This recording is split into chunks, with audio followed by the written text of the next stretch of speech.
Dear students, हम बोली और उपभाषा के विषय में पढ़ रहे हैं। मैंने आपको अभी पढ़ाया था कि बोली किसे कहते हैं। सीमित क्षेत्र में बोली जाने वाली भाषा बोली कहलाती है। बोली भाषा की एक लघुतम इकाई होती है। बोली का क्षेत्र सीमित तो होता है, परंतु भाषा के लिए एक महत्वपूर्ण हिस्सा होता है। अब हम उपभाषा के विषय में पढ़ेंगे कि उपभाषा किसे कहते हैं। जब बोली का क्षेत्र थोड़ा बड़ा हो जाता है तब वह उपभाषा बन जाती है। जब बोली अधिक क्षेत्र में बोली जाने लगती है तो वही बोली उपभाषा का रूप ले लेती है। सबसे छोटा क्षेत्र बोली का होता है, उससे बड़ा क्षेत्र उपभाषा का होता है, और वही उपभाषा जब विस्तृत रूप में बोली जाती है तो वही एक भाषा बन जाती है। इस तरह से सीमित क्षेत्र में बोली जाने वाली बोली जब थोड़ा बड़ा आकार कर लेती है, अधिक क्षेत्र में बोली जाने लगती है, तो वही उपभाषा कहलाती है।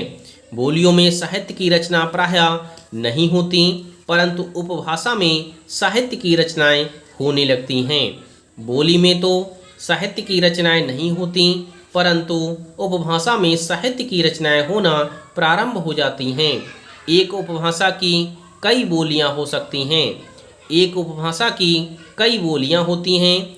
अवधी, व्रज तथा राजस्थानी बोलियों में साहित्य की रचना हुई थी और इनका क्षेत्र भी बड़ा था, अतः ये उपभाषाएं बन गईं। अवधी, व्रज, राजस्थानी यह उपभाषाएं कहलाती हैं। राजस्थानी बोलियां हैं जयपुरी, मेवाती, मारवाड़ी, मालवा। इस तरह से यह बोलियां उपभाषा राजस्थानी की कहलाती हैं। ये बोलियां उपभाषा राजस्थानी में बोली जाती हैं। जब उपभाषा का क्षेत्र विस्तृत हो जाता है तब वह भाषा का रूप ले लेता है। यही उपभाषाएं जब विस्तृत क्षेत्र में बोली जाने लगती हैं तो यह भाषाएं कहलाने लगती हैं। हिंदी उपभाषाओं को 5 भागों में बांटा गया है। इस तरह से यदि आपसे पूछा जाए कि हिंदी में कितनी उपभाषाएं हैं तो आप बताएंगे 5 उपभाषाएं हैं। हिंदी में 5 उपभाषाएं हैं और इन 5 उपभाषाओं की बोलियां हैं। ये 5 उपभाषाएं हैं पश्चिमी हिंदी, पूर्वी हिंदी, राजस्थानी हिंदी, पहाड़ी हिंदी, मागधी हिंदी। इस तरह से ये 5 उपभाषाएं हैं। इन 5 उपभाषाओं के अंतर्गत विभिन्न प्रकार की बोलियां बोली जाती हैं। पश्चिमी हिंदी बोली के अंतर्गत बुंदेली, कन्नौजी, ब्रजभाषा, हरियाणवी, इस तरह से ये 4 बोलियां पश्चिमी हिंदी के अंतर्गत बोली जाती हैं।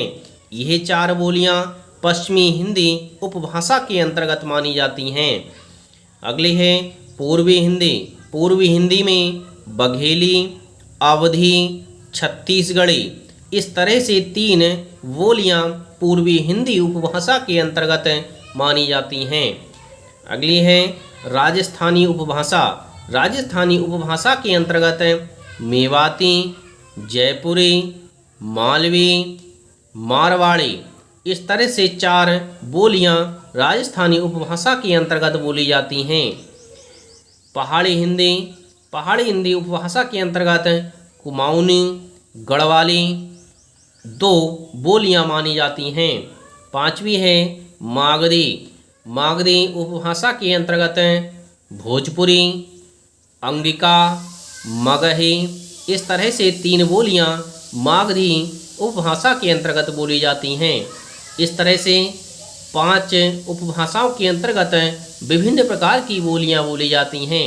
डियर स्टूडेंट्स, ये बहुत ही महत्वपूर्ण है, इसलिए इसे याद भी कर लें कि 5 उपभाषाएं हैं और 5 उपभाषाओं के अंतर्गत विभिन्न प्रकार की बोली बोली जाती हैं। किस उपभाषा के अंतर्गत कौन सी बोली आती है, किस उपभाषा के अंतर्गत कौन सी बोली आती है। इस तरह से ये बहुत ही महत्वपूर्ण है, इसलिए आप इसे अच्छी तरह से याद भी कर लें।